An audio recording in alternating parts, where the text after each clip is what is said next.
So we'll see what picture they go with. When I start up my show now, I have to take a bunch of different pictures for my little icon because it doesn't work anymore apparently. So, oh well, I don't know.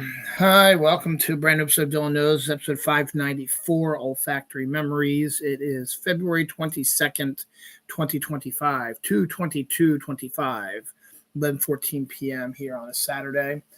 And now football's over. I'm very much contemplating starting to do this show back on Sundays again because I'm really tired right now, and you all deserve better than me just yawning and going off on tangents and stuff like that. I gotta do it right now. Plus, it's freaking cold down here. Since heat rises, there's no heat that sort of lingers around here, so it all goes upstairs where we spend most of our time. But if we ever get this place straightened up or we get people living down here, we got to figure out a way to heat this place up a little bit because it's really cold out here now. But that's not going to last. It looks like the polar vortex has finally blown its course. The non-starter snowstorm, everybody was saying we're going to get like 4 to 14 inches in the snowstorm that hit on Thursday. This was like a week before the storm hit, and then it got nothing. We got a little burst of snowfall here and there, and that was about it. The weatherman kept saying, well, it might move up. Didn't move up. We got shit, which is fine because I don't think I could handle a 14-inch snowfall right now. 2025 continues to be the worst year ever. There's just so much shit that's going on right now. I don't really feel like talking about it when it comes to politics. So all my new viewers, I know you probably were there for that, but I'm just not going to do it because I really don't want to talk about it because that's all I think about now, and it's making me, like everybody else, it's making me depressed. It's making me not want to do anything. It's making me just want to sit on my ass and do nothing. And I feel bad about it because the house is a mess. The decorations are still up from Christmas.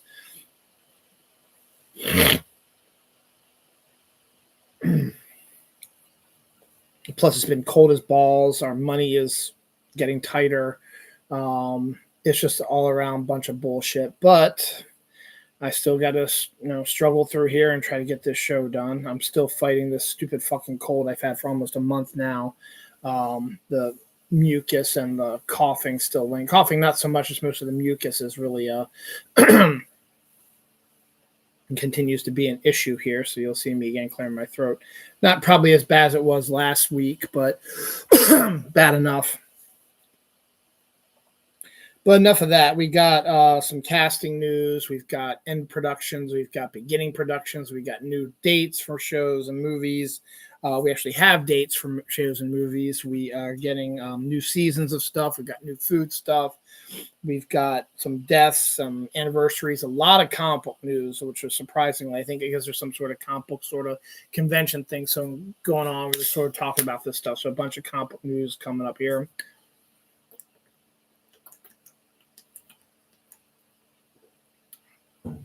Some of it's interesting, but I'm not collecting comic books so much anymore since our money is tight, and I haven't read the ones that I have been buying.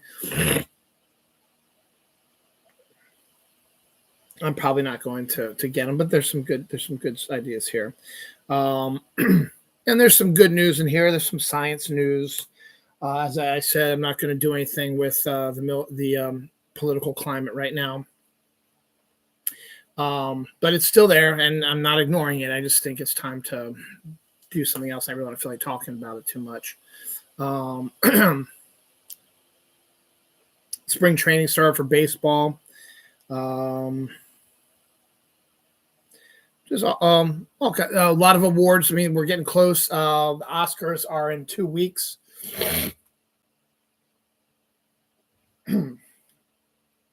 Which means I'll be doing my Oscar pick show. So hopefully I can do as well as I did last year and make it interesting. It should be fun. We're getting lots of awards. The BAFTAs and the WGA ones we'll talk about this week. So interesting stuff. So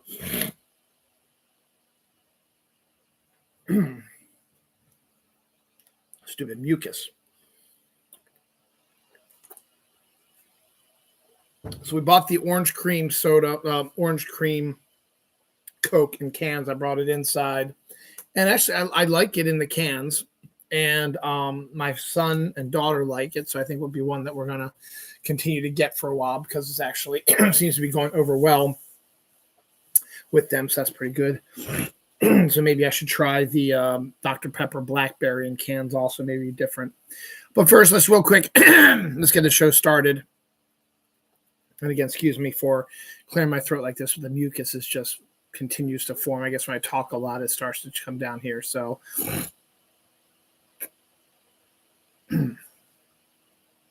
please forgive me.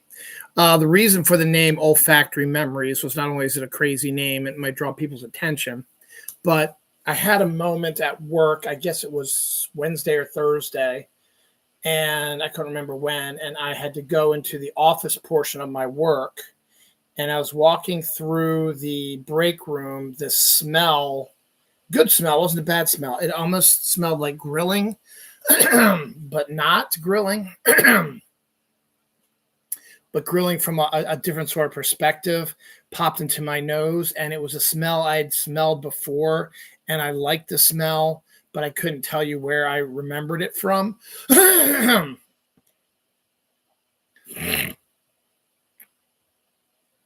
then, after I had that smell, I went into the office proper, and another smell, that one I can't describe what it was, but another smell hit me in the nose. And again, maybe pause for a second, flash back to something that I don't remember, but a smell of some kind that paused me for a second to make me think about stuff. And again, another good smell, just don't know exactly what the connotation was. I think the grill one I can probably figure out, but this other one, there was nothing that just popped in my head. It was just, I just paused, and like everything went blank, and it was like almost just sort of, as I said, just a memory, but I couldn't realize what it was. It wasn't coming to life, as it were. So I kind of like that. So that was kind of good. And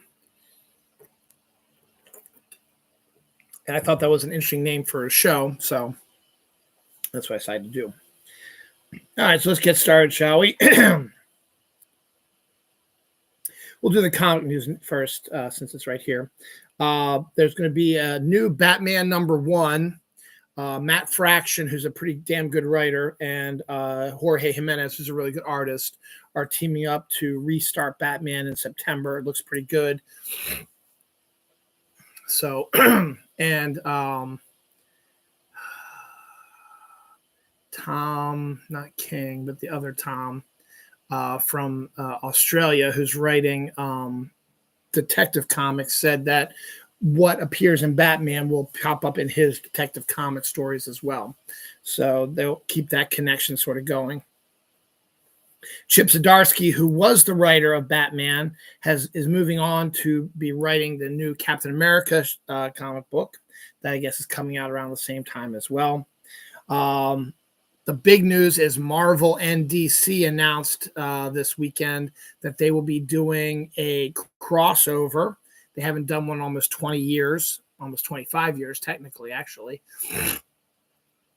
So they'll be doing a crossover in the comics, like Marvel and DC characters meeting up each other, because of the huge success of their DC Marvel omnibuses that have come out. They're like $100+ hardcovers that have every single Marvel DC crossover in it, and they're selling like hotcakes. There's actually 2 of them because they had a couple of other miniseries that came up as well.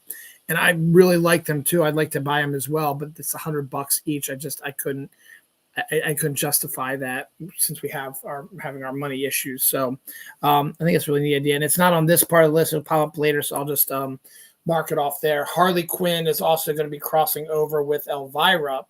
Elvira has a comic from Dynamite. So they'll be doing a crossover comic this summer. So some interesting. And the Phantom, who's one of my favorite pulp heroes,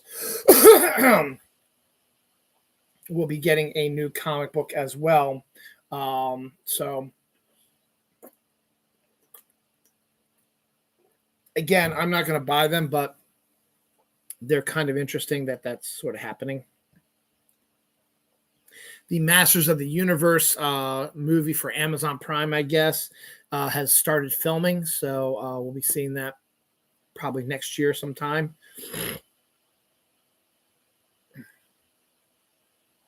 Kevin Bacon signed on for a TV show on Amazon Prime that a lot of people forgot about called The Bondsman. And it's about a guy who dies and comes back as like a guy who collects people's souls. And it's an interesting premise. So we finally got our first look at it, and the first look pictures look pretty cool. It's set to debut on Prime on April 3rd. So that'll be coming up here really soon. Doctor Who is set to return to Disney Plus with a new season on April 12th. April 13th, we'll see the arrival of The Last of Us Season 2, which again is on another page, and I'll get to that second, but I do remember that. So Last of Us Season 2 will debut on April 13th, a week before Easter. So that's pretty cool. We got our first look at Matt Damon as Odysseus, so now we know who he's playing in Christopher Nolan's The Odyssey. So they started filming that, obviously. And that's going to become very interesting here soon, too, because of the casting and because it is starting to film. Tom Holland is set to reprise his role as Spider-Man in Doomsday and in Spider-Man 4. But this movie is going to take a while to film, so they're saying that a stuntman is going to take his place for some early shots of Doomsday while he's finishing up The Odyssey, which is set to start filming this summer, I think May or so. And it's also wild also because Zendaya is currently, I guess she's not a very big role yet, or she hasn't started filming yet, but she's filming Euphoria Season 4. That started filming as well. And also Denis Villeneuve has moved up the filming for Dune 3 for June of this year. It was not supposed to start filming until next year, but he moved it up to June, so they'll try to get it out by next December probably. Denis Villeneuve was supposed to do another movie between Dune 2 and Dune 3, but he decided just to get it over with because I guess he got a renewed vigor for it or whatever. But the fact is, we don't know if Zendaya is actually going to be in Dune 3 because it's based on Herbert's Dune Messiah, and I'm not sure if her character is going to have a role in it or if it's going to be very small. So they're all very, very busy about that as well. So that's going crazy. And speaking of Euphoria, Sydney Sweeney, who's also reprising her role in Euphoria, and her fiance are postponing their wedding for May due to their schedules not getting too busy and stuff like that, because their careers are starting to, well, hers is, and I don't know what her fiance does, but they say it's due to the busyness of their schedule. So they'll probably set up another time here soon, quickly. So a bunch of stuff that is going to be on other pages I just brought up here. So when I get to it, I'll just start it off here.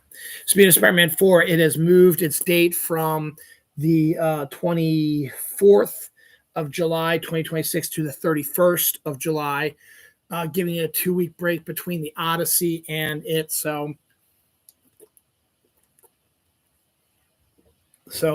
people can enjoy both, and they will not be competing against each other. I talked about Doctor Who Season 2. Christopher Chung has joined the cast of the new season of Doctor Who. So they showed a couple pictures of him. He looks like he's some sort of like military person with like military grade weaponry and stuff like that. So I'm pretty interesting about that. So we will see. Hancock 2. Hancock was the superhero movie from Will Smith and Charlize Theron and Jason Bateman. That was a pretty big hit, and 17 years ago. So it's probably in this century then. And now they've just sort of their talks are coming back up with Hancock 2. Will Smith mentioned that he'd like to do a Hancock 2, and the aforementioned Zendaya, he would like Zendaya to be in the film as well, either as his daughter or something like that. I would assume probably. Delroy Lindo and Jack O'Connell have joined the cast of Jack O'Connell have joined the cast of Godzilla Kong 3. So having Delroy Lindo in there is pretty cool there. And speaking of that, Monarch Age of Monsters Season 2, the TV show that is set in that world, has finished its Season 2 filming. So we'll be seeing that momentarily. So lots of stuff moving in the Monsterverse over there. Kumail Nanjiani and Molly Shannon are set to be cast in Driver's Ed from Bobby Farrelly, who's part of the Farrelly brothers.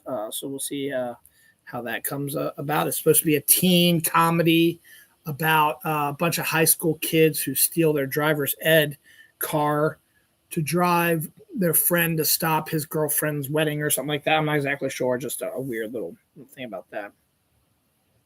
Oh, yeah, speaking of comics, Sophia Campbell has taken over as writer-artist on Supergirl, or will this summer.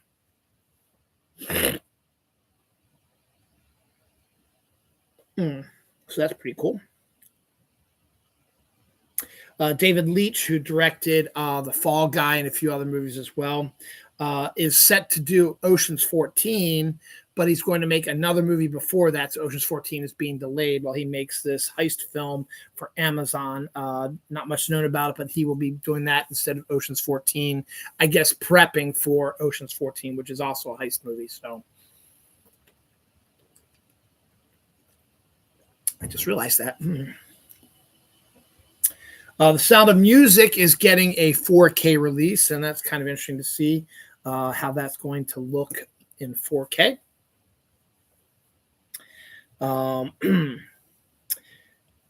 It's cold as balls here. It's February. Roughly about 1 month from now, it'll be spring, the first day of spring. So Dunkin's spring menu is set to debut on March 5th. And they've got some interesting stuff. They have a cotton candy donut that is a cream filled, which actually sounds really, really interesting. They're going to have blueberry sprinkle covered munchkins. They're going to bring out the spring munchkin container bucket. They had one for Halloween. Now they're going to have one for the spring, like an Easter probably sort of thing. And on the non-donut side, they are going to be doing ham and cheese pretzel sliders, which actually look pretty good, and a chicken bacon thing with some sort of like black pepper sauce or something like that. So, and then there's a pistachio flavored like iced coffees and stuff like that are going to be coming out soon. So March 5th, I might have to try that cotton candy donut. That sounds actually pretty good. And those ham and cheese pretzel sliders actually look pretty good as well. So we'll check that out as well. A fluffy Scottish Highland bull, who normally you see in Scotland, is wandering the streets of Connecticut. And has been for a few days now, and no one's been able to catch him. Some people have gotten pictures of him, so we know it's real. But it's continuing the storyline of weird animals being released in areas they're not supposed to be. I think there were a bunch of zebras that were released in the area from collectors and stuff like that, or zoos. Wish I would have hawked that out. That was a big chunky one.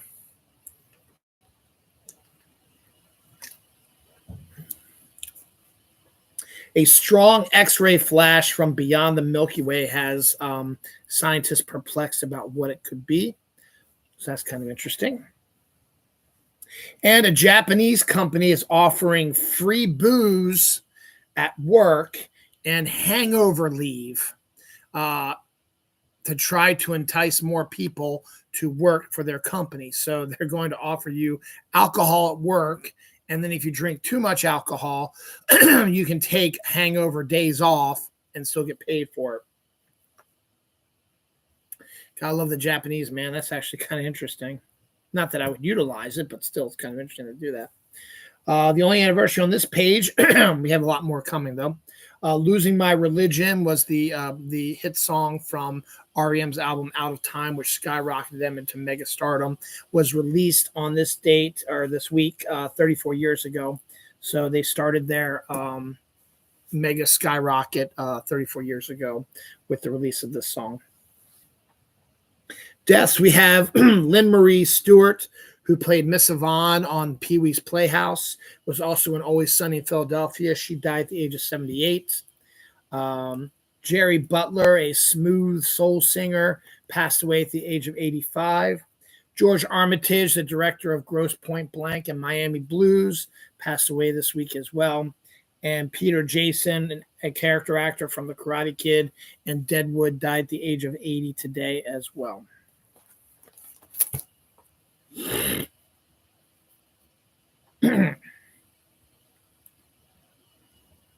Paradise, the Sterling K. Brown series, has been renewed for a second season. We got our first look at This Is Not a Test. It says they're calling it a Breakfast Club meets 28 Days Later movie starring Olivia Hunt, is in production right now.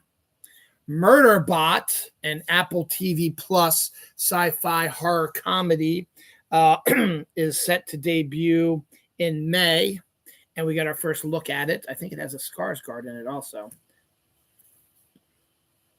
Avalon Seven Havens cartoon is coming. So a sequel to the Avalon, The Last Airbender, has a name and will be coming here shortly, called Avatar Seven Havens.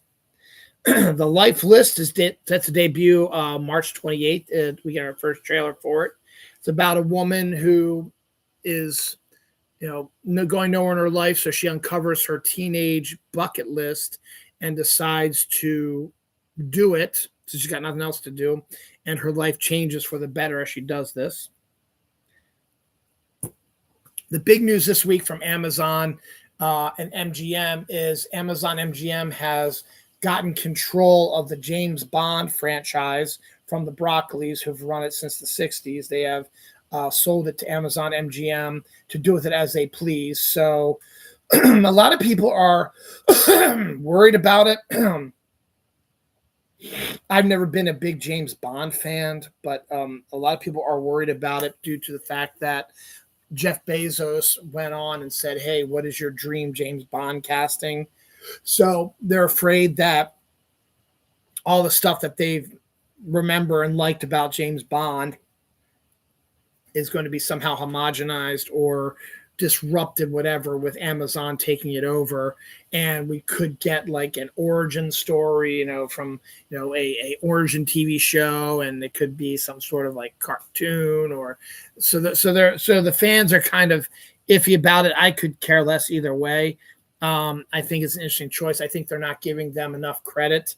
James Bond is a major franchise. It makes a ton of money for them, and I think they want to do it right, but it's hard to get excited about a super spy, British super spy, particularly in the climate we're in now. And plus, it's a whole different climate than it was in the 60s when James Bond came out. Now, Ian Fleming has written a ton of books about James Bond. And then there are comic book writers who've continued storylines with James Bond as well. So I guess there's stories out there. But I don't know. I honestly could care less because I really don't like James Bond anyway, but it should be interesting to see how that all works out. Oh, yeah, I already did that. New Phantom comic. Oh, yeah, the Phantom comic I talked about is set to debut on Free Comic Book Day this year. Dune 3. Talk about that as well. Eggo, Rice Krispie treats, and Frosted Flakes now have ice cream flavors, which could be interesting to see how that, if they're going to mix in the those things into the ice cream itself, or it's just the flavor. Marvel Studios pauses production on the Nova TV show, the Strange Academy TV show, and the Terror Inc. TV show. Rumor has it that the awful person running Marvel now and Disney now wants to redo how Marvel's TV shows are and make them more like regular TV shows and not these extensions of movies that just happen to be really, really, like a long 8-hour movie type things. They want to try to do it more of a, TV style way of doing things, which I think is a bad idea. So we'll see. CBS has given 2-season renewals to Ghosts and George and Mandy's First Wedding. So those are those are shows that they really like a lot. And so giving them 44 to 46 episodes to run over 2 years is good job security and shows faith in the series, which is another good thing too. Those two are two of its biggest series right now. Berlin, Maryland, which is down there near Ocean City, is set to open up the Ghost Museum in June of 2025. No real info given about that, but that could be a really interesting thing to see. A 17-year-old black teen from New Jersey has scored a perfect 1600 on their SAT, so congratulations to them. Cynthia Erivo is set to play Jesus Christ in Jesus Christ Superstar, which you can imagine is freaking out the MAGA asshole fuckfaces. That's an intriguing idea because if you've ever seen Jesus Christ Superstar, the real star of the musical is Judas Iscariot. And you have to have a really strong singer to do Judas Iscariot. So I'm just wondering who they're going to get to play opposite of Cynthia Erivo. Plus, they always tend to cast a African American or black. I'm not sure what the proper term that they prefer is singer or whatever to portray the role of Judas. And if you've ever seen Jesus Christ Superstar, that is not a bad thing because Judas, and honestly, I like this idea, and it's not Jesus Christ Superstar is not the only place that's had this. There have been a few other places, not in the Bible, because they just barely mention Judas in it. But there are other stories that delve into Judas's mindset. And my favorite interpretation is Jesus Christ Superstar's interpretation of it, as well as this other one. I can't think of what it is right there, is that Judas was asked to be the traitor by Jesus, much as, how sort of how, I guess, Dumbledore asked Snape to kill him when he couldn't, when he was going to die anyway. So because you hear in the Bible, it is mentioned that Judas was his best disciple. And then they just talk about him betraying Jesus. And then, of course, the term Judas becomes synonymous with traitors. But Jesus Christ Superstar, and I can't think of this other place that laid this theme down also, actually make a very good case that Jesus knew what was going to happen. He knew what he had to do. He knew he was going to have to go up on that cross. He knew he was going to have to suffer, but he did not feel like he might be strong enough to do it on his own. So he needed someone to betray him.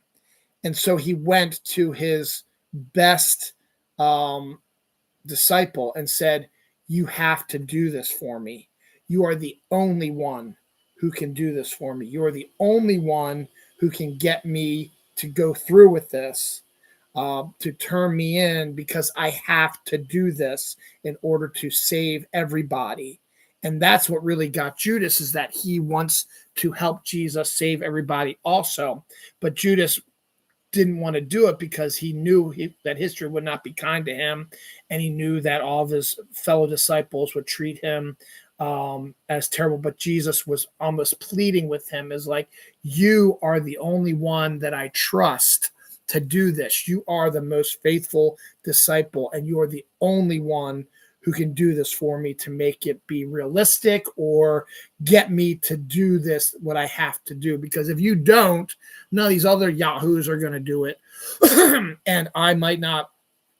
And he knew that he did not have the power himself to turn himself in. So he needed someone to do this for him. So it's a really good play.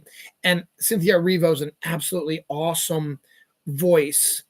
But I think I would like to see her as Judas, because Judas is the star of Jesus Christ Superstar. And he has such a great role in it. And I think, but you need to have a really, really strong singer. I think Cynthia Erivo would have been absolutely perfect for Judas. Now, Jesus is a pretty good, decent sized role as well. And I think it's going to be intriguing to see what she's going to bring to the role. I don't think it's stupid. I think it's actually a really cool idea. But they need to have somebody on par with her to play Judas, because that's the only way the musical actually works. So interesting about that.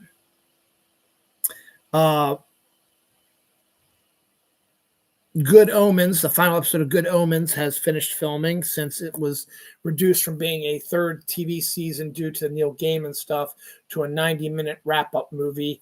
They have finished filming it, so the last of Good Omens is done.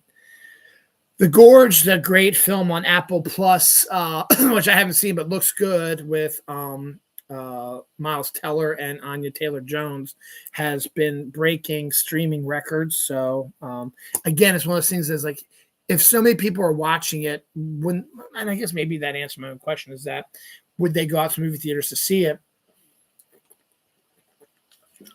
And could it made a ton of money at the movie theaters because so many people watched it in streaming? But then you got to realize that it probably wouldn't have made as much money, because after COVID, streaming became a huge thing, and people realized that they did not need to go to the movie theaters, and it's a big pain in the ass to do that. So why not wait for something to be released on that? So good on Apple Plus to kind of get that and just release it on streaming, and they got successful. They did it really well. Another aspect of streaming, and this is kind of interesting, the Halo live action series, which was on Paramount or Peacock, I think it was Paramount, lasted 2 seasons, was lauded as being a pretty good adaptation of it. So some people did not like the deeper look into the characters, but they have canceled the series on, I guess it's Paramount. Netflix has picked up the rights to air the first 2 seasons of Halo on Netflix, and they will be popping up on Netflix on March 1st when they reset their schedules with their movies and TV shows. And could there be potential for a new season? I think Netflix is going to want to wait to see what the ratings are on it when or how many views it is. And if there seems to be an enormous amount of interest in the Halo series, they may make a 3rd season of it. So keep that in mind. If you like the Halo series and you want to see more, rewatch the series from season 1 on Netflix starting March 1st. And I think I never got to see it because I don't have Paramount. It's an intriguing idea. I might take a look at it, and maybe that'll help get a new one out there.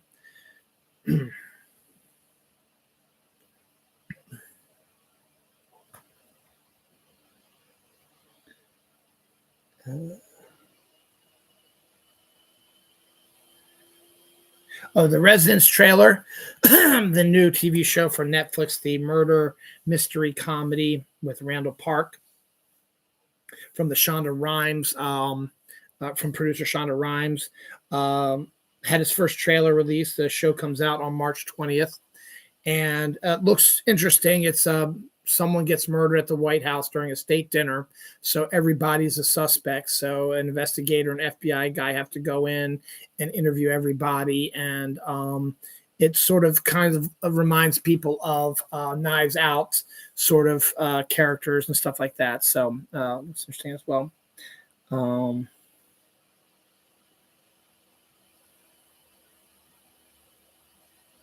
Australian T-Rex fossil was found. There had never been a T-Rex fossil found in Australia till now. So we know that a species of T-Rex inhabited the Australia outback in the old days. James Watkins, the director of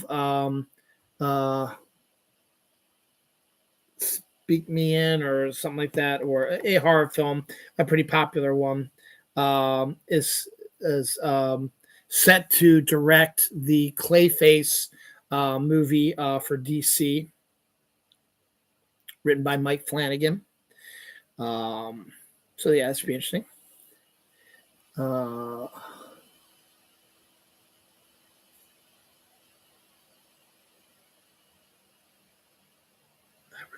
Read a lot of this. Jury Duty is set to get a second season. I didn't know much about that. It was some sort of show that had real jury, and like half the jury was real, half the jury was actors. They're all actors, and one is a real person. And it's like a whole setup court case, and it's supposed to be to mess with the person, like a prank on this one person. I think something like that.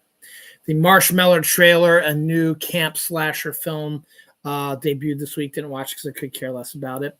Phenomena TV show based on the Dario Argento film is set to debut here, or to get worked on here soon. 911 Nashville spinoff is set to go to ABC. So good on that.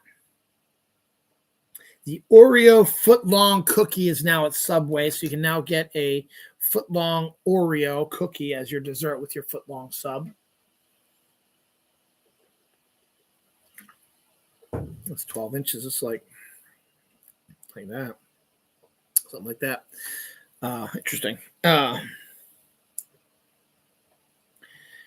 new season of Fortnite debuted on Friday. When I was first seeing the stuff about it, it didn't really look that all enticing to me. It's a new heist season, which they've done every season, every chapter. It seems like some sort of heist thing, but this one's a little bit different. And I'm enjoying it so far. I've actually had 4 Vic Royales already in the first 2 days that I've played it, and both have been back to back. So they're both Crown Vic Royales, which are great. And I like some of the new weapons that we have, or some weapons that are returning, and some of the POIs are interesting. And there's a lot of hidden stuff that you got to do some looking around for and research on to try to find it, to make sure you get everything you need. And you've got all these vaults and all these gold, and you got to buy all this stuff. And there's these black markets out there now, which are really, really cool. And the battle pass is interesting, but not great. You've got Sub-Zero from Mortal Kombat. You've got a giant Dill Pickle, who's like one of the bad guys.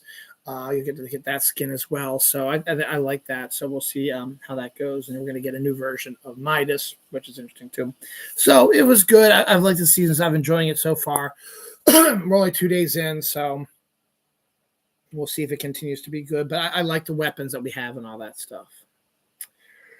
All right, I'm going to go off here for a second. It's 11:51 p.m., so it's still 2:22.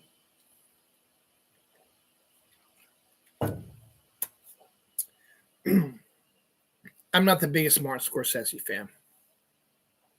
I think he's a decent director.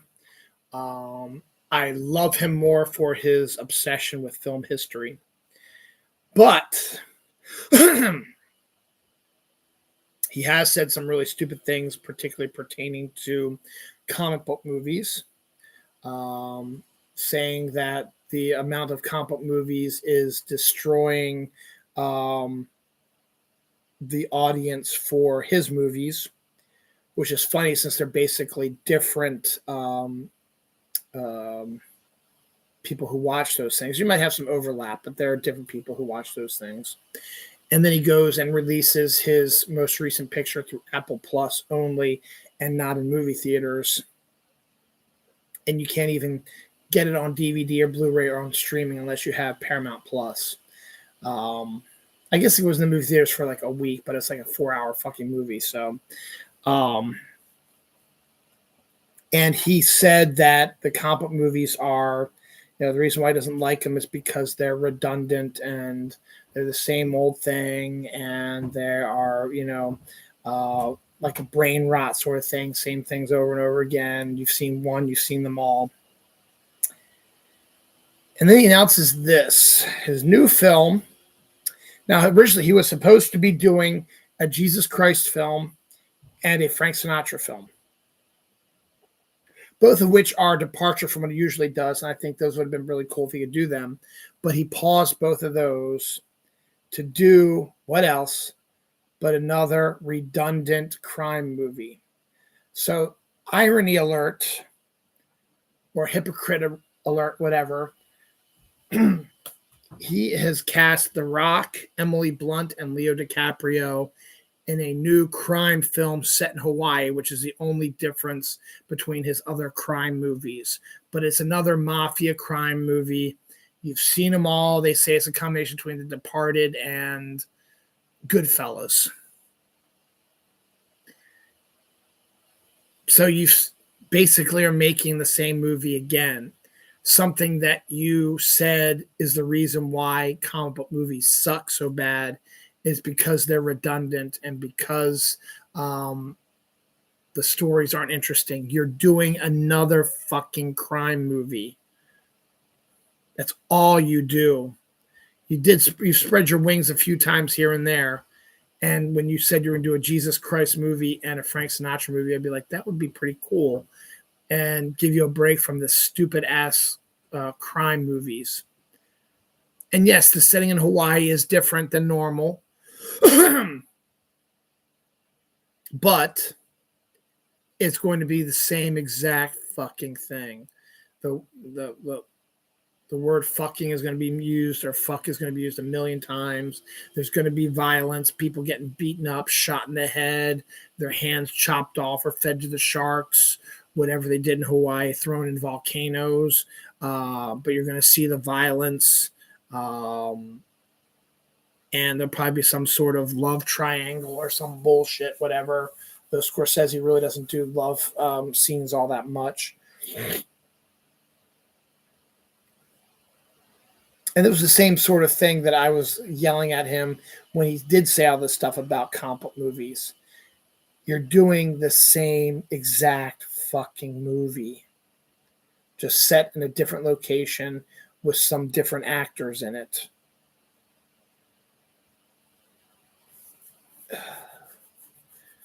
Redundant hypocrite. Whatever. Anniversaries. Old School debuted 22 years ago this week. Army of Darkness debuted 32 years ago this week. And Death Jim Schmeling, a Chargers football player, he passed away this week. And Volette Wallace, the mother of the notorious B.I.G., passed away this week as well.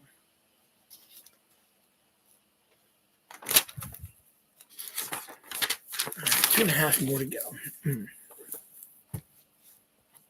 Speaking of the Chargers, the Los Angeles Chargers are now set to open the season in Brazil again. They didn't play in Brazil. The beginning of this football season, you had the Packers and the Eagles play in Brazil. This year, this upcoming NFL season, the Chargers will do opening day in Brazil again, like they did last year, or the NFL did last year. So that makes the grand total now of 7 international games. There was only 4 last year. There was only 2 a few years ago from that on. So this international thing is starting to get a little bothersome. And then not this year, but next year, Australia is going to get its first NFL game. I thought it was going to be this year. It'll be next year. So, speaking of football, the NFL salary cap has been upped by $22 million, which is always good. So it gives NFL teams an additional $22 million under the cap that they can do something with. That's usually enough to maybe buy a 1-year rental of a really good player, or able to extend a contract to one of your star players by having this extra money that you can, entice them with. So good on them for that, I guess. So we'll see how that actually goes. Hi, Peps. Yeah, Deshaun Jackson, a former football player who's retired now, has hired really good former running back Clinton Portis, who was a Washington Redskins running back, as running back coach at Delaware State. So we now have like 4 or 5 former NFL players who are now coaching college football teams because Deion Sanders is doing a decent job with Colorado. So, when you get other football players to come in and do coaching for college teams, you get lots of excitement about your team, and you can get some players to come in because they get to work with some of the people that they watched when they were growing up and stuff like that. So that's pretty cool for them. So good on that as well. I did that. Lily Phillips, a woman who had sex with 100 men in 24 hours, is pregnant. And nobody knows who the father is, obviously. So how's that going to work? Not sure, because you had sex with 100 dudes. Daniel Craig has exited the DC comic film Sergeant Rock, which is going to be directed by the guy who directed him in the movie Queer. So we'll see how that happens. Jason Statham gets another movie called Mutiny, distributed by Lionsgate. Again, the Jason Statham just does these action picks. They're monotonous. They're the same, but they make money. So that's a decent pick on that. Long Bright River trailer with Amanda Seyfried as a TV show on Paramount Plus gets its first trailer. Clown in a Cornfield trailer. It's a horror film. It gets its first trailer as well. Extraction is one of the most popular movie franchises on Netflix, with Chris Hemsworth being the main star of it. Well, now Netflix is going to be producing a Extraction TV show for Netflix starring Omar Sy, and it's going to be set in the same world as the Extraction movies, but will not be connected to them. Or if it is, it'll be in connected in other ways, but it will not have Chris Hemsworth in it. And the Russo brothers, who are the ones who produced the movies, will be producing the TV show as well. The Top Gun movie director is set to reteam with Jerry Bruckheimer for a UFO disclosure film, basically about a film about how UFOs are being, talked about now in the government. So it's going to be something like that. Nobody Wants This. Season 2 starts production. Became a huge hit for Netflix. Leighton Measer, who is married to Adam Brody, who is the male lead in Nobody Wants This, will be joining the show as a guest star. I don't think she'll be on more than one episode, but she will be working with her husband, which is pretty cool. Holland, which is a kind of, it sounds to me like a Twin Peaks-esque sort of film starring Nicole Kidman, Gail Garcen Biel, and Matthew McFadden. Is set debut on March 27th on Prime. It's a mystery and suburbia type of movie, so we'll see if that sort of has a Twin Peaks Blue Velvet sort of feel to it. We got our first look at John Krasinski's Jack Ryan and the Jack Ryan movie that they're making for Prime. And actually, it's a decent looking picture. It's like a beaten up Jack Ryan up in this top building of this like skyscraper surrounded by all these windows. He's looking out at a night view of this town. It's all lit up with all this neon and light. It's a really well, what's the word I'm looking for? It makes the picture, made a well looked, well set up picture. Couldn't tell you, but it looks pretty good about that. Alexander and the Terrible, Horrible, No Good, Very Bad Road Trip is a sequel to that film that did good on Disney Plus, but it does not have the same cast. But so people still probably go see it anyway. Tyler Perry's new film Duplicity gets a trailer. Didn't watch it, so we'll see. Bring Her Back, an A24 horror film, is set to debut May 30th. Lonnie Johnson, a black creator of the Super Soaker, has won a $79.2 million settlement with Hasbro. I guess they were stealing his ideas and weren't giving him any money, and so he sued them, and good for him, and he won. So outstanding on that end. King Thutmose II is considered to be one of the lost Egyptian pharaohs. Could not find his tombs. Well, they found his tomb. So he's the newest lost king to get his tomb found in Egypt. So that was good. I was talking about the NFL earlier. Netflix debuted their Christmas doubleheader this year, and it went off pretty much without a hitch for the most part.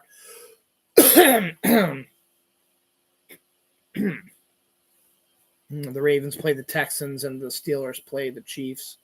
So it was interesting to watch those games. But Netflix liked it so much and know how much how popular the NFL is, that they are making a play to become one of the networks, or not networks, one of the TV streamers or networks or whatever you want to call it, to air Sunday NFL games on their regular season games on their streamer. Basically, they want to take over from CBS or Fox when their contracts are both up in 2028. So when 2028 comes around, other networks are going to try to take over the NFL because they know how hugely popular it is. And Netflix is going to go all out to try to become the next CBS or Fox. They would probably air 2 games like CBS Fox does, but have connections to all of them. And might make it regional. Not sure how it's going to work if they do, but we'll have till 2028 to figure out if they're going to do that. So we'll see how that goes. Don't know if I'm excited for that, but we'll see what happens. This is one of the stupidest ideas ever. But Gwen Stacy, who was one of the best characters in the original Spider-Man comic, she was killed by the Green Goblin in the 1970s. It fucked up Spider-Man so bad. And he's always been obsessed with her, but she's remained dead for the most part. They've teased her return a few times. It was either clones or whatever. Well, now it looks like they're actually going to try to Winter Soldier her, because Bucky Barnes was one of those characters also who was not supposed to ever return after being killed in the comics, but did and became fairly popular as a Winter Soldier. So they want to Winter Soldier Gwen Stacy. So they're going to have somebody dig up her body and do like a Weapon X sort of thing to regenerate her body, which is weird because she's been dead for a long time, and turn her into like an assassin that she's going to call herself Gwenpool, which is a character that is out there already, but she's going to become like a Gwenpool assassin, Weapon X type of character, and it's going to be the actual Gwen Stacy. I think it's one of the worst fucking ideas ever, and one of the reasons why I'm not reading comic books anymore is because that is such a fucking stupid idea. But I figured I'd drop it in there because it is news. It's interesting, as it were. Fucking stupid idea. It is now 12:07 a.m. It is the 23rd of February. This is going to be my last show for February because March 1st is Saturday. So that was quick. It always is. So Scream 7 is currently being filmed right now. Kevin Williamson, who wrote the original Scream, actually the original 4, 1, 2, and 4, is directing this one. I don't think he's writing it, though, but he is directing the movie. And they got Nev Campbell back. They got Courtney Cox back. So Courtney Cox is the only one who's been in all 7 of them. Anyway, the world was turned upside down when they announced the casting of Matthew Lillard reprising his role from the original Scream, and Scott Foley reprising his role from the third Scream. Spoiler alert, they both played the killers in their respective movies. And people have always said, "Oh, there's a way to bring Matthew Lillard back because they like him as an actor and they liked his portrayal." But no one's ever really talked about Scott Foley, though. Technically, he was the guy who was the brains behind the whole Scream thing, anyway. Because again, spoiler alert, he's Sidney's half brother.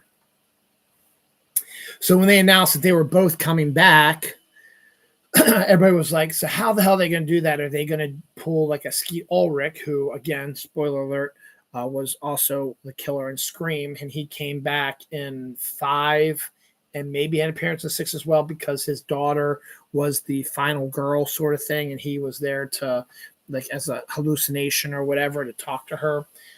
Were they going to come back as that, or is it going to be something else?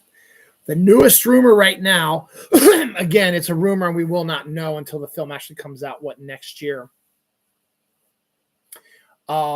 is that the new killer, whoever it is, will be using deep fake AI videos of Matthew Lillard, Stu Macher, and Scott Foley's character. I can't remember his name.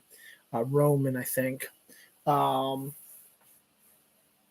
As proof that they are still alive and they're fucking with Sidney's mind.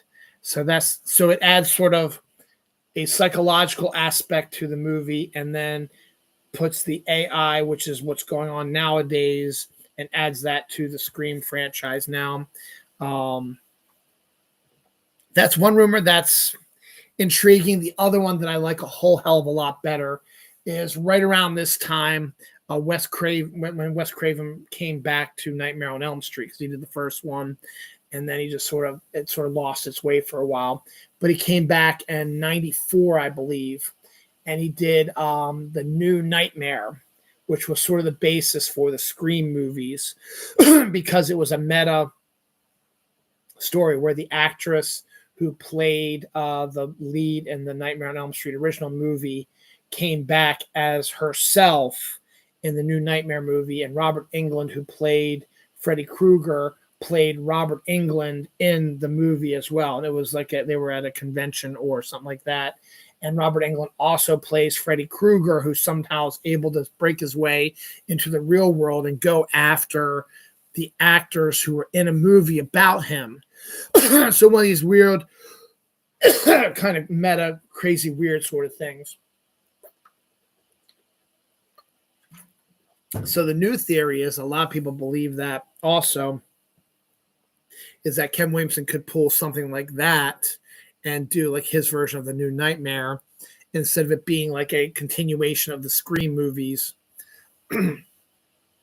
It's going to be like, having these characters come back and then get killed by someone being Ghostface. We'll see. Anniversaries: Euro Trip debuted 21 years ago this week. Shutter Island debuted 15 years ago this week. The Witch, Robert Eggers' first movie, debuted 10 years ago this week. Office Space debuted 26 years ago this week. Deaths: Scott Sauerback, Major League Baseball pitcher, died at the age of 53.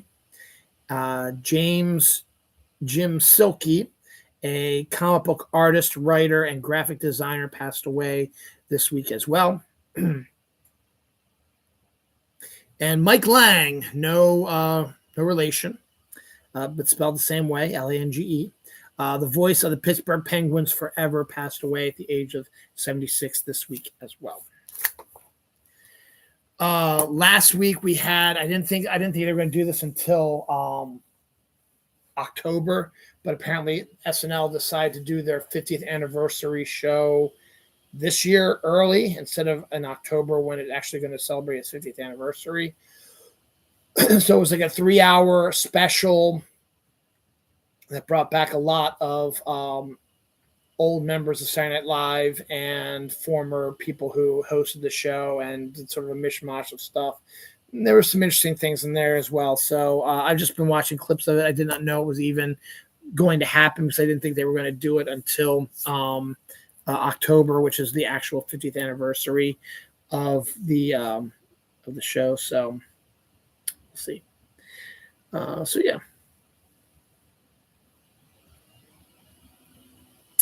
Sasha Zamir, who was an Agatha all along, Christian Venipola, and John Zhu Zhang have all been cast in the new Masters of the Universe show. So the casting is continuing since the filming has started on that. The Eric LaRue trailer is a psychological thriller movie from Michael Shannon, actor Michael Shannon, who directs for the first time. Stars Judy Greer and Alexander Skarsgård. Suspect, a drama series, apparently it's going to be on Disney Plus, has cast Emily Mortimer, Coney F. Hill, Russell Toney, and Alex Jennings to be in it. Blue Mountain State, the TV show that made Alan Ritchson famous. Now he's doing the Reacher show. Alan Ritchson has been on the road now talking about the new season of Reacher, which came out this week. And he mentioned that he's trying to get a new season of the show that made him a star, Blue Mountain State, a new season so he can wrap up some stuff. And everybody seems to be on board with that, so that'll probably happen sooner than later. Send Help is Sam Raimi's new horror film, set to debut January 30th, 2026, and starring Dylan O'Brien and Rachel McAdams. So we'll see that as well. The Phoenician Scheme, Wes Anderson's new film, is set to debut May 30th of this year. Jodie Foster film Via Privée, a murder mystery, has been picked up by Sony. I talked about that. Dope Thief trailer. Don't know anything about that. Didn't really watch it. Didn't look at that interesting to me. Panic Room, which is one of David Fincher's movies with Jodie Foster, will be getting a 4K treatment, but he's going to be making some updates and changes and stuff like that to it, so that could make it a pretty interesting rental or look at it again. Nowhere Fast is set to star Chris Pine. Don't know much about that. Blue Bloods spin-off series starring Donnie Wahlberg is set to go into production here soon. Odessa Show starring Regina Hill, Sadie Sink, Kelvin Harrison Jr., Murray Bartloff, and Elzo Hilton. Batlar set debut, I guess, TV show maybe, or a movie set debut March 20th on Hulu.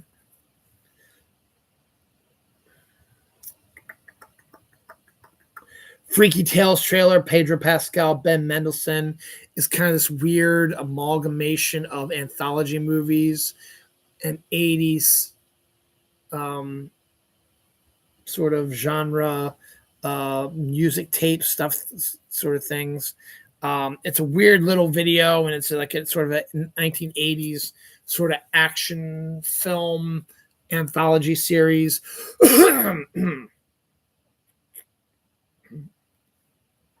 Couldn't tell much about what was going on, but it's an interesting trailer, so we'll see how that goes. And everybody loves Pedro Pascal.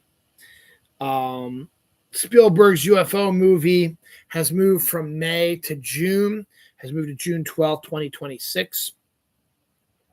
That was a location where the Daniels, who directed Anything, Everywhere, Everything at Once, Everything Everywhere All at Once, which was a huge hit, and their follow-up movie was set to debut on that date.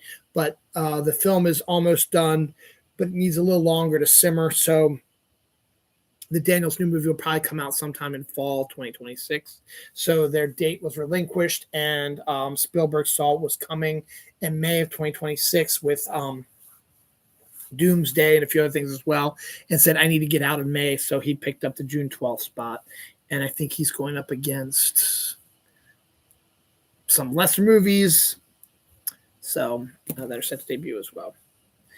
Oh, the Scary Movie remake, which is not going to make a lot of money, but I mean it'll be decent, but it's not going to kill Spielberg's UFO movie. So we'll see.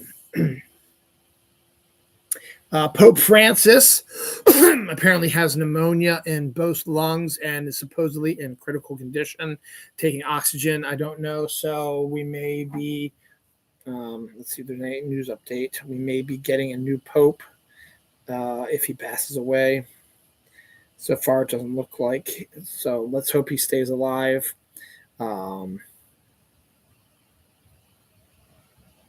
because we kind of need him. So we'll see how that actually works. But yeah, nothing on Facebook.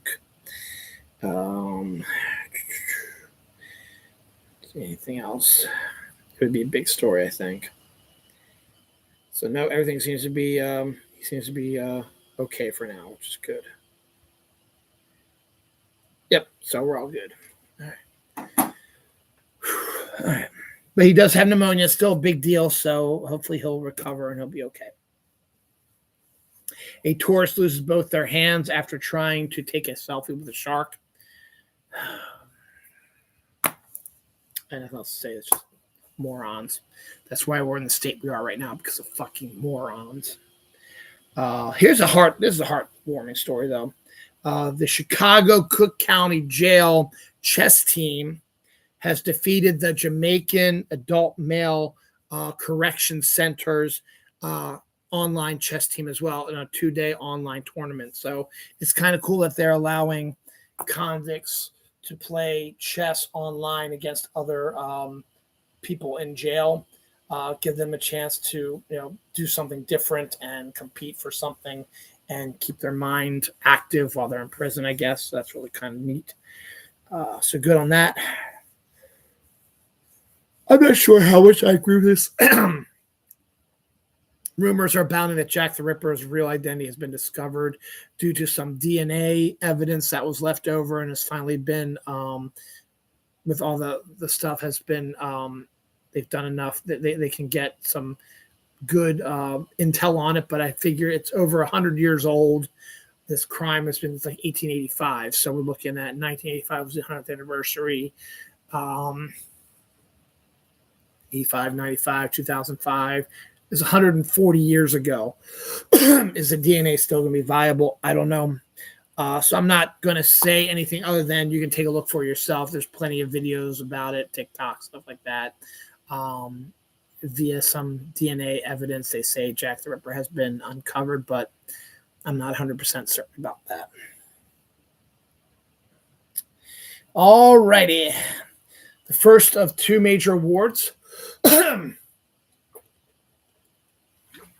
These are a little bigger than others, but the BAFTAs, which are the British version of the Academy Awards, were the winners were announced last weekend. So now let's get you. It's also a good sign of what to look forward to in the Academy Awards and where the voting might be going.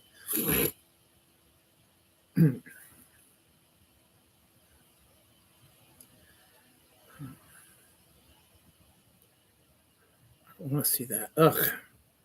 Get off. There we go. Here we go. Winners listed full. Here we go. Best film, the winner was Conclave, which is, I actually want to see that. It's about the voting for a new pope, so hopefully it's not going to come to real life. Outstanding British film was also Conclave. Leading actress was Mikey Madison for Honora, so Demi Moore did not win, though she wasn't nominated, so we'll see how that goes. Leading actor, Adrian Brody for The Brutalist. He's been pretty much winning most everything, so he might be a shoo-in. Best supporting actress was Zoe Saldana for Amelia Perez. Again, she's been winning everything, so probably good shot she's going to win the Academy Award. Kieran Culkin won Best Supporting Actor for Real Pain. He's probably going to win the Oscar as well because he's won everything else too. Director, the winner was The Brutalist director Brady Corbett, with the reveal that he's been using AI for stuff. I'm not sure that's going to go over very well.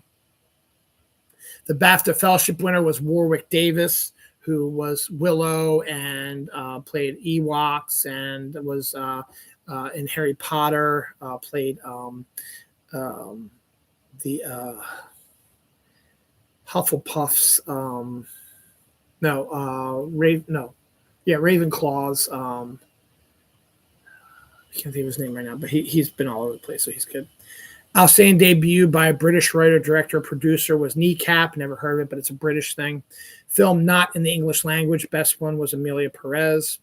Outstanding British contribution to cinema was Meta Cinema, which is a charity.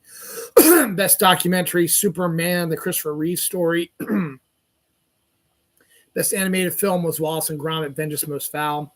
Beat out Flo and The Wild Robot, but it was a British film, so it wouldn't surprise me. Children's and family film, Wallace and Gromit: Vengeance Most Foul won. Original screenplay, the winner was A Real Pain. Adapted screenplay, the winner was Conclave. The BAFTA Rising Star Award is David Johnson. The original score was The Brutalist by Daniel Blumberg. Best casting was Anora. Best cinematography was The Brutalist. Best costume design was Wicked. Best editing was Conclave. Best production design was Wicked. Best makeup and hair was The Substance. Excuse me. Best sound was Dune Part 2. Best special visual effects was Dune Part 2. British short film, Rock, Paper, Scissors. British short animation, Wander to Wonder. So there you go. That's your BAFTAs. And the next one I'm going to do is I'll do the WGAs, also the Writers Guild Awards as well. WGA Awards. Oh, wait.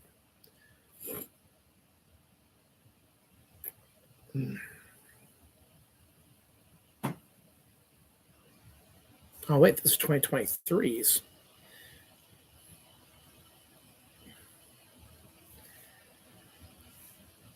Here we go. Best original screenplay, Sean Baker for Anora. Best adapted screenplay was Nickel Boys. These are the Writers Guild Awards. Best documentary screenplay was Jim Henson, Idea Man. Best television streaming and news nominees. Best drama series was Shogun. Best comedy series was Hacks. Best new series was Shogun. Best limited series was The Penguin. Best TV and streaming motion picture was The Great Lillian Hall. Best animation was Saving Favorite Drive-In from Bob's Burgers. Best episodic drama writer was Anjin, episode of Shogun. Best episodic comedy, Bulletproof from Hacks. Comedy variety series, the winner was Last Week Tonight with John Oliver. Comedy variety special, the winner was Someday You'll Die, written by Nikki Glazer. Best quiz and audience participation was Pop Culture Jeopardy. Daytime drama, Young and Restless won. Children's episodic long form specials. Welcome to Spiderwick, short form streaming, Die Hard 3, Heart to Kill. Documentary script, Part 1, Inferno to Paradise for Dante. New script, regularly scheduled bulletin, Willie Mays tribute. New script analysis feature, a commentary, The Resistance from 60 Minutes. And digital news, What is Hamas Thinking Now? Radio audio nominees, Best Radio Audio Documentary, Art on Trial. Best Radio Audio News Script, regularly scheduled bulletin or breaking report. Passages, 3 Women Who Made a Difference. Radio Audio News Script Analysis, Charles Osgood Remembered. Promotional writing nominees, Lawyers Committee for Civil Rights Voting Ads. I think I did the DGAs last time, but I know the DGAs happened as well. Let's see.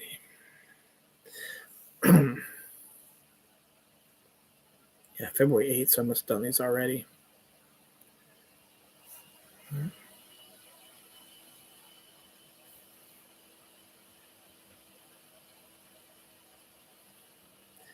Yeah, Sean Baker won for Nora, original directorial achievement in theatrical feature film. First time theatrical feature film, Rommel Ross for Nickel Boys won. Outstanding directorial achievement in dramatic series, Frederick Iotoye for Shogun. Outstanding directorial achievement in comedy series, Lucia Aniello for Hacks, Bulletproof. Outstanding directorial achievement in movies for television limited series, Steve Zalian for Ripley. Outstanding directorial achievement in variety talk news sports was Liz Patrick for Saturday Night Live. Outstanding directorial achievement in variety talk news sports was Beth McCarthy for The Greatest Roast of All Time, Tom Brady. Outstanding directorial achievements in reality programs was Neil deGroot for Gordon Ramsay, Uncharted, excuse me. Outstanding directorial achievement in children's program was for Amber Seeley for Out of My Mind. Outstanding directorial achievement in commercials, Andreas Nilsson. Outstanding directorial achievement in documentary was for Porcelain War. Lifetime Achievement Award and Service Award recipients, Ang Lee, Mary Ray Thulis, and Thomas J. Wellen. So there's your DGA as well. So Sean Baker's racked up a few here recently. So he could be a force to be reckoned with. So We did the BAFTAs. We did WGA. We did DGA. So we're done all those.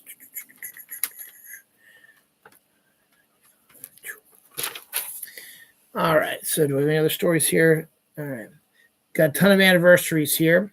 Pitch Black debuted 25 years ago this week. Homeward Bound, The Incredible Journey debuted 32 years ago this week. What We Do in the Shadows, the original mockumentary, debuted 10 years ago this week. Bill and Ted's Excellent Adventure was 36 years ago this week. The Doom Patrol TV series debuted 6 years ago this week. Des Paquin Ladell